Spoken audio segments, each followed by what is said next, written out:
साहब जवाब दे दो। देखो पहला तो जेडे मेरे दूसरे पोलिटिकल को पैनलिस्ट ने उन्होंने कुछ सवाल उठाए उन्होंने मैं जवाब देना चाहना वा। ਦਿਓ ਜੀ ਦਿਓ। ਜਿੱਦਾਂ ਨੈਸ਼ਨਲ ਹਾਈਵੇ ਤੇ ਚੰਨੀ ਸਾਹਿਬ ਨੇ ਗੱਲ ਕੀਤੀ ਹੈ, ਨੈਸ਼ਨਲ ਹਾਈਵੇ ਦੇ ਨਾਂ ਦੇ ਉੱਤੇ ਇਨਫਰਾਸਟ੍ਰਕਚਰ ਡਿਵੈਲਪਮੈਂਟ ਦੇ ਨਾਂ ਦੇ ਉੱਤੇ ਤੁਸੀਂ ਇਕੱਲਾ ਰੋਡ ਟੈਕਸ ਨੂੰ ਵੀ ਛੱਡ ਦਿਓ, ਤੁਸੀਂ ਜੀਐਸਟੀ ਨੂੰ ਵੀ ਛੱਡ ਦਿਓ, ਜਿਹੜਾ ਇਨਫਰਾਸਟ੍ਰਕਚਰ ਡਿਵੈਲਪਮੈਂਟ ਨਾਂ ਦਾ ਇੱਕ ਟੈਕਸ ਲਗਾਇਆ ਸੀ ਜਦੋਂ ਗਡਕਰੀ ਸਾਹਿਬ ਨੇ ਬਿਆਨ ਕੀਤਾ ਸੀ ਕਿ ਇਹਦੇ ਨਾਲ ਦੇਸ਼ ਦੀਆਂ ਸੜਕਾਂ ਠੀਕ ਹੋ ਜਾਣਗੀਆਂ, ਸਾਰਾ ਕੁਝ ਠੀਕ ਕਰਾਂਗੇ, ਜਦੋਂ ਉਹ ਸਾਡੇ ਤੋਂ ਅਸੈਸ ਲੈਂਦੇ ਹੋ, ਰੋਡ ਟੈਕਸ ਲੈਂਦੇ ਹੋ, ਤਾਂ ਫਿਰ ਜਿਹੜਾ ਨੈਸ਼ਨਲ ਹਾਈਵੇ ਦਾ ਜਿਹੜਾ ਹੈਗਾ ਉਹ ਉੱਥੋਂ ਲੰਘਣ ਦਾ ਟੋਲ ਪਲਾਜ਼ਾ ਕਿਸ ਚੀਜ਼ ਦਾ, ਕੀ ਇਸ ਦੇ ਉੱਤੇ ਕੇਂਦਰ ਸਰਕਾਰ ਨੂੰ ਨਹੀਂ ਸੋਚਣਾ ਚਾਹੀਦਾ। ਔਰ ਦੂਸਰੀ ਗੱਲ ਚੰਨੀ ਸਾਹਿਬ ਨੇ ਵੀ ਇਹ ਮੁੱਦਾ ਉਠਾਇਆ, ਬਾਕੀ ਕੋ ਪੈਨਲਿਸਟ ਨੇ ਉਠਾਇਆ ਕਿ ਜੇ ਪੰਜਾਬ ਸਰਕਾਰ ਚਾਹੁੰਦੀ ਹੈ ਇਹ ਹੁਣ ਉਹਦਾ ਜਿਹੜਾ ਹੈਗਾ ਟੋਲ ਪਲਾਜ਼ੇ ਬੰਦ ਕਰ ਦੇਵੇ, ਤੁਸੀਂ ਇੱਕ ਲੀਗਲ ਪ੍ਰੋਸੀਡਿੰਗ ਦੇ ਥਰੂ ਉਹਨਾਂ ਦੇ ਨਾਲ ਮੈਮੋਰੈਂਡਮ ਆਫ ਅੰਡਰਸਟੈਂਡਿੰਗ ਸਾਈਨ ਕੀਤਾ ਹੈਗਾ, ਉਹ ਜਦੋਂ ਤੱਕ ਉਹਨਾਂ ਦੀ ਡੇਟ ਹੈਗੀ ਆ ਉਹ ਚੱਲੇਗਾ। ਇਹ ਗਰੰਟੀ ਹੈ ਕਿ ਅਸੀਂ ਉਹਨਾਂ ਨੂੰ ਕੋਈ ਐਕਸਟੈਂਸ਼ਨ ਨਹੀਂ ਦੇਵਾਂਗੇ, ਜਦੋਂ ਤੱਕ ਬਾਈਂਡਿੰਗ ਹੈਗੀ ਉਦੋਂ ਤੱਕ ਚੱਲੇਗਾ, ਉਸ ਤੋਂ ਬਾਅਦ ਐਕਸਟੈਂਸ਼ਨ ਨਹੀਂ ਦੇਵਾਂਗੇ, ਜਿੱਦਾਂ ਲਾਚੋਵਾਲ ਵਾਲਿਆਂ ਨੇ ਵੀ ਐਕਸਟੈਂਸ਼ਨ ਮੰਗੀ ਸੀ। ਤੁਸੀਂ ਮੈਂ ਟੈਕਨੀਕਲ ਚੀਜ਼ ਸਮਝਦਾ ਹਾਂ ਗਰਗ ਸਾਹਿਬ, ਤੁਸੀਂ ਇਹ ਅਸ਼ੋਰ ਕਰ ਸਕਦੇ ਹੋ ਕਿ ਜਿਹੜੇ ਟੋਲ ਪਲਾਜ਼ੇ ਮੌਜੂਦਾ ਸਮੇਂ 'ਚ ਚੱਲ ਰਹੇ ਨੇ ਕਿ ਉਹਨਾਂ ਨੂੰ ਕੋਈ ਚੈੱਕ ਕਰੇਗਾ ਕਿ ਕੀ ਉਹ ਸੜਕਾਂ ਠੀਕ ਨੇ? ਬਹੁਤ ਥਾਵਾਂ ਤੇ ਸੜਕਾਂ ਟੁੱਟੀਆਂ ਨੇ, ਐਡੇ ਐਡੇ ਟੋਏ ਨੇ, ਟੋਲ ਵਸੂਲਿਆ ਜਾ ਰਿਹਾ, ਕਿਉਂਕਿ ਅਸਲ ਦੇ ਵਿੱਚ ਤੇ ਜਿੰਨੀ ਦੇਰ ਤੁਸੀਂ ਟੋਲ ਵਸੂਲਦੇ ਹੋ ਉਸ ਕੰਪਨੀ ਦੀ ਜ਼ਿੰਮੇਵਾਰੀ ਹੁੰਦੀ ਹੈ ਕਿ ਉਸ ਸੜਕ ਨੂੰ ਦਰੁਸਤ ਰੱਖਣ ਔਰ ਲੋਕਾਂ ਨੂੰ ਘੱਟੋ ਘੱਟ ਜੇ ਉਹ ਪੈਸੇ ਦੇ ਰਹੇ ਆ ਤਾਂ ਸਹੂਲਤ ਪੂਰੀ ਮਿਲੇ। ਪਰ ਜੇ ਅੱਜ ਤੁਸੀਂ FIR ਕਿਉਂ ਕੀਤੀ ਹੈ? ਇਸੇ ਲਈ ਕੀਤੀ ਹੈ ਨਾ ਕਿ ਉਹਨਾਂ ਨੇ ਉਹ ਚੀਜ਼ ਨੂੰ ਮੇਨਟੇਨ ਕਰਕੇ ਨਹੀਂ ਰੱਖਿਆ ਜਾਂ ਉਹ ਸ਼ਰਤਾਂ ਨਹੀਂ ਨਿਭਾਈਆਂ। ਤਾਂ ਬਹੁਤ ਸਾਰੇ ਐਸੇ ਟੋਲ ਨੇ ਜਿਨ੍ਹਾਂ ਨੇ ਬੇਸ਼ੱਕ ਐਗਰੀਮੈਂਟ ਹੋਏ ਨੇ, ਤੁਸੀਂ ਉਹਨੂੰ ਰੱਦ ਨਹੀਂ ਕਰ ਸਕਦੇ, ਪਰ ਉਹਨਾਂ ਨੂੰ ਤੁਸੀਂ ਜਵਾਬਦੇਹੀ ਤਾਂ ਉਹਨਾਂ ਦੀ ਤੈਅ ਕਰ ਸਕਦੇ ਹੋ ਵੀ ਤੁਸੀਂ ਇਹਨਾਂ ਚੀਜ਼ਾਂ ਨੂੰ ਸੰਭਾਲੋ।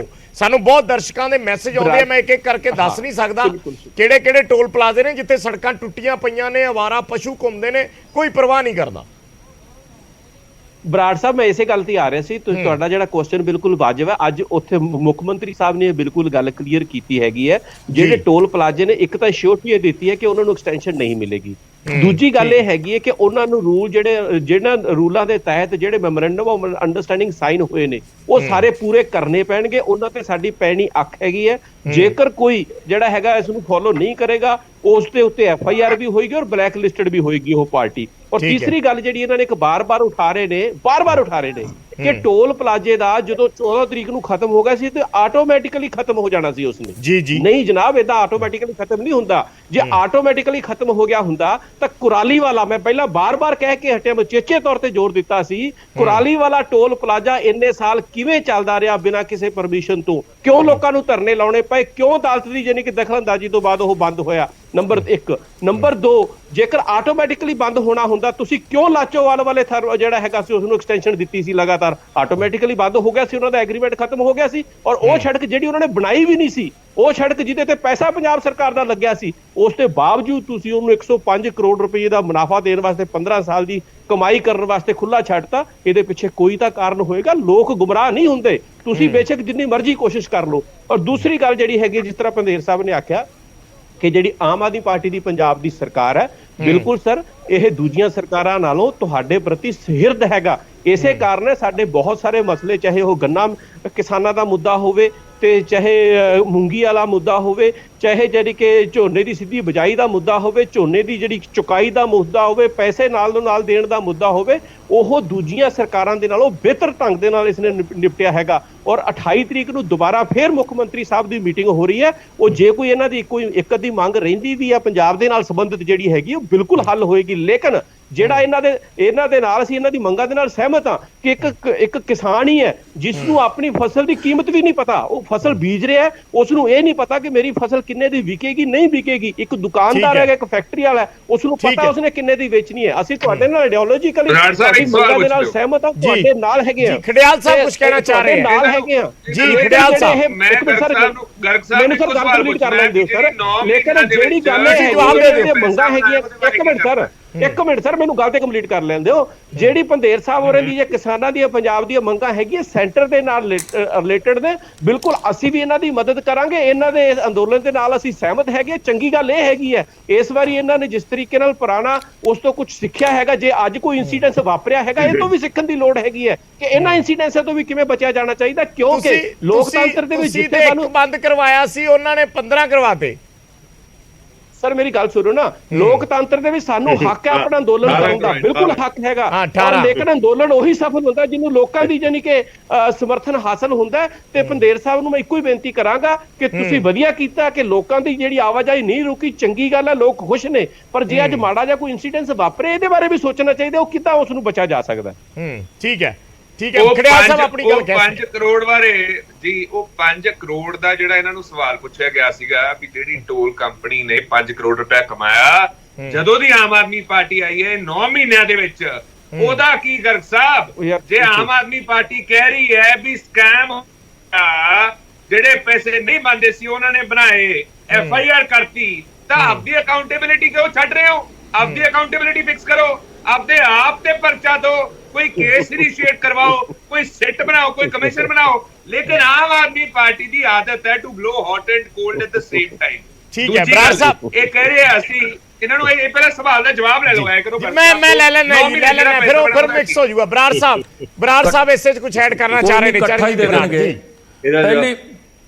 ਹਾਂਜੀ ਇਕੱਠਾ ਹੀ ਲੈ ਲਾਂਗੇ। ਮੇਰੀ ਬੇਨਤੀ ਹੈ ਕਿ ਜਿਵੇਂ ਆਮ ਆਦਮੀ ਪਾਰਟੀ ਦੇ ਪ੍ਰਵਕਤਾ ਨੇ ਦੱਸਿਆ ਕਿ ਸਰਕਾਰ ਨੇ ਸੜਕ ਬਣਾਈ ਸੀ ਤੇ ਟੋਲ ਜਿਹੜਾ ਹੈ ਇਲੀਗਲ ਲੱਗਿਆ ਸੀ, ਬਹੁਤ ਵੱਡਾ ਕ੍ਰਾਈਮ ਹੈ। ਜੇ ਇਸ ਗੱਲ 'ਚ ਸਚਾਈ ਹੈ, ਮੈਂ ਇੱਕ ਬੇਨਤੀ ਕਰਦਿਆਂ ਜ਼ਰੂਰ ਇਹਦੇ 'ਚ ਥਾਰੋਲੀ ਪੜਤਾਲ ਕਰਨੀ ਚਾਹੀਦੀ ਹੈ। ਨਾ ਕੋਈ ਅਫਸਰ ਬਚਣਾ ਚਾਹੀਦਾ ਤੇ ਨਾ ਕੋਈ ਪੋਲੀਟੀਸ਼ੀਅਨ ਬਚਣਾ ਚਾਹੀਦਾ। ਜੇ ਇਹਦੇ 'ਚ ਸਚਾਈ ਹੈ ਔਰ ਜੇ ਸਹੀ ਗੱਲ ਹੈ, ਮੈਂ ਕਿਉਂਕਿ ਜੇ ਪੰਜਾਬ ਦੇ ਲੋਕਾਂ ਨਾਲ ਧੱਕਾ ਹੋਇਆ ਤੇ ਫਿਰ ਮਾੜੀ ਗੱਲ ਹੈ, ਪਰ ਜਿਹੜਾ ਇਹਨਾਂ ਦੀ ਲਿਸਟ ਸਰਕਾਰ ਦੀ ਹੈਗੀ ਆ ਉਹਦੇ 'ਚ BOT ਲਿਖਿਆ ਹੋਇਆ। ਇੱਕ ਗੱਲ ਹੁਣ ਇੱਕ ਪਾਸੇ ਤਾਂ ਸਰਕਾਰੀ ਖਰਚਾ ਹੋਇਆ, ਮੁੱਖ ਮੰਤਰੀ ਸਾਹਿਬ ਚੱਲ ਕੇ ਗਏ ਤੇ ਉਹ ਜਿਹੜਾ ਟੋਲ ਬੰਦ ਹੋਇਆ, ਦੂਜੇ ਪਾਸੇ ਟੋਲ ਚਲਾਉਣ ਲਈ ਸਰਕਾਰੀ ਖਰਚਾ ਹੋ ਰਿਹਾ ਸੀ, ਡਾਂਗਾਂ ਵੱਢ ਰਹੀਆਂ ਸੀ ਕਿਸਾਨ ਯੂਨੀਅਨ ਵਾਲੇ ਤੇ ਮੈਂ ਦੇਖ ਰਿਹਾ ਸੀਗਾ, ਦੋਨੇ ਪਾਸੇ ਡਾਂਗਾਂ ਵੱਢ ਰਹੀਆਂ ਸੀ, ਉੱਥੇ ਵੀ ਪੁਲਿਸ ਦਾ ਖਰਚਾ। ਉਹ ਭਾਈ ਬੇਨਤੀ ਇਸ ਗੱਲ ਦੀ ਹੈ ਕਿ ਕਿਰਪਾ ਕਰਕੇ ਪਹਿਲਾਂ ਪੜਤਾਲ ਕਰ ਲਓ ਤੇ ਪੜਤਾਲ ਕਰਕੇ ਮੁੱਖ ਮੰਤਰੀ ਸਾਹਿਬ ਟੈਲੀਵਿਜ਼ਨ ਤੇ ਬੈਠ ਜਾਣ, ਸਾਰੀ ਗੱਲ ਦੱਸ ਦੇਣ ਵੀ ਆਹ ਸੱਚਾਈ ਹੈ, ਆਹ ਗਲਤ ਹੋਇਆ, ਇਹਦੀ ਆਹ ਕਾਰਵਾਈ ਕਰਾਂਗੇ ਤੇ ਆਹ ਬੰਦ ਕੀਤੇ ਜਾਂਦੇ ਆ। ਇਸ ਕਰਕੇ ਇਦੋਂ ਹੋਰ ਵੱਡੀ ਗੱਲ ਚੱਲੋ, ਕਾਂਗਰਸ ਦੇ ਸਮੇਂ ਦਾ ਮੈਂ ਇੱਕ ਹੋਰ ਵੱਡਾ ਪੱਖ ਕਿਸਾਨਾਂ ਨੂੰ ਮਾਰਨ ਵਾਲਾ ਮੈਂ ਤੁਹਾਨੂੰ ਦੱਸ ਦਿੰਦਾ ਹੈ। 2014 ਦਾ ਮੇਰੇ ਕੋਲੇ ਨੋਟੀਫਿਕੇਸ਼ਨ ਆਇਆ ਇੱਕ ਵਿਜੇ ਜੀ, ਮੈਂ 21 ਮਿੰਟ ਲਊਂਗਾ, ਤੇ ਜਿਹਦੇ ਚ ਜਿਹੜੇ ਰੇਟ ਸੀ ਸਾਡੇ ਵੇਲੇ ਕਿੰਨੇ ਦਿੱਤੇ ਗਏ। ਚੰਨੋ ਪਿੰਡ ਚ 2 ਕਰੋੜ, ਫੱਗੂਵਾਲਾ ਚ 1 ਕਰੋੜ 30 ਲੱਖ, ਕਲਾਲਪੁਰ ਦੇ ਵਿੱਚ 1.5 ਕਰੋੜ, ਬਡਰੁੱਖਾਂ ਦੇ ਵਿੱਚ 1.5 ਕਰੋੜ। 2014 ਦਾ ਸਾਡੀ ਸਰਕਾਰ ਵੇਲੇ ਦਾ ਅਕਵਾਇਰ ਦਾ ਰੇਟ ਸੀਗਾ। 2020 ਦੇ ਵਿੱਚ ਸੰਗਰੂਰ ਦੇ ਸੰਤੋਖਪੁਰਾ ਪਿੰਡ ਨਾਲ ਦਾ ਹੀ ਪਿੰਡ ਹੈ ਜਿੱਥੇ ਹੁਣ ਅਕਵਾਇਰ ਹੋਈ ਜਾਂਦੀ ਹੈ, ਰੇਟ ਪਾਇਆ 23,99,000। ਇਸੇ ਤਰ੍ਹਾਂ 2021 ਦਾ ਇੱਕ ਹੋਰ ਨੋਟੀਫਿਕੇਸ਼ਨ ਹੈ ਸੰਗਰੂਰ ਜ਼ਿਲ੍ਹੇ ਦਾ ਤੇ ਕਮਾਲਪੁਰ ਪਿੰਡ ਦਾ, ਕਲਾਲਪੁਰ ਦੇ ਨੇੜੇ ਹੀ ਪਿੰਡ ਹੈ ਕਮਾਲਪੁਰ ਪਿੰਡ, ਉੱਥੇ ਪਾਇਆ 34,99,000। ਇੱਕ ਪਾਸੇ 1.5 ਕਰੋੜ ਰੁਪਈਆ। ਤੇ ਮਹਿੰਗਾਈ ਤਾਂ ਵੱਧ ਕੇ ਇੱਥੇ ਗਈ ਸਿਰ ਤੇ, ਜਿਹੜਾ ਸਿਲੰਡਰ 400 ਦਾ ਕਿ 500 ਦਾ ਵਿਕਦਾ ਸੀ ਅੱਜ 1000 ਦਾ ਵਿਕੀ ਜਾਂਦਾ, ਜਿਹੜਾ ਡੀਜ਼ਲ 55 ਜਾਂ 50 ਰੁਪਏ ਸੀ ਉਹ ਅੱਜ 100 ਦਾ ਹੋਇਆ ਪਿਆ, ਤੇ ਜਿਹੜਾ ਜ਼ਮੀਨ ਦਾ ਰੇਟ ਹੈ ਉਹ 1.5 ਕਰੋੜ ਤੋਂ ਘਟਾ ਕੇ ਜ਼ਿਮੀਂਦਾਰ ਦਾ ਲਿਆਂਦਾ 34 ਜਾਂ 35 ਲੱਖ ਤੇ। ਕਿੱਥੇ ਨਹੀਂ ਲੁੱਟ ਹੋ ਰਹੀ। ਇਸ ਕਰਕੇ ਮੈਂ ਸਮਝਦਾ ਕਿ ਕਹਿਣੀ ਹੈ ਜੀ 2007 ਦੇ ਵਿੱਚ ਤੇਰੀ ਵਾਰੀ ਆਈ ਗੁਰੂ ਜੀ, ਆਏ ਨਾ ਕਰਿਆ ਕਰੋ।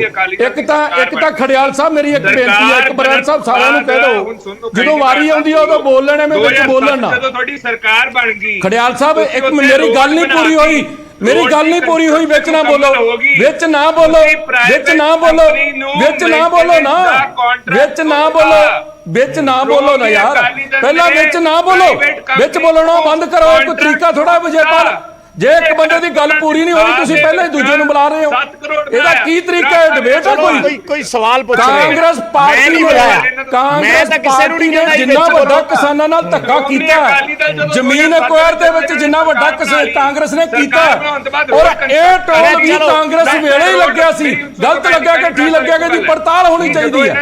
ਅਸੀਂ ਤੇ ਆਪ ਕਹਿੰਦੇ ਪੜਤਾਲ ਹੋਣੀ ਚਾਹੀਦੀ ਹੈ। ਰੋਡ ਕੰਸਟਰਕਟ ਕੀਤੀ ਇਹਨਾਂ ਨੇ ਤੇ ਖਰਚਾ ਆਇਆ 7.76 ਕਰੋੜ ਦਾ 2007 ਦੇ ਵਿੱਚ। ਉਦੋਂ ਬਾਅਦ ਇਹਨਾਂ ਨੇ ਕੰਟਰੈਕਟ ਦੇਤਾ ਟੋਲ ਪ੍ਰਾਈਵੇਟ ਕੰਪਨੀ ਨੂੰ, ਉਹਨਾਂ ਨੇ ਕਮਾਇਆ 1 ਸਾਲ ਦਾ 7 ਕਰੋੜ ਰੁਪਇਆ। ਤੇ ਜਦੋਂ ਨਾਲ ਦੀ ਨਾਲ ਸਾਲ ਦੇ ਵਿੱਚ ਪੂਰਾ ਹੋ ਗਿਆ ਪੈਸਾ, ਉਹ ਤੋਂ ਬਾਅਦ ਤੁਸੀਂ ਚੱਲਣ ਕਿਵੇਂ ਦਿੱਤਾ ਉਹਨੂੰ?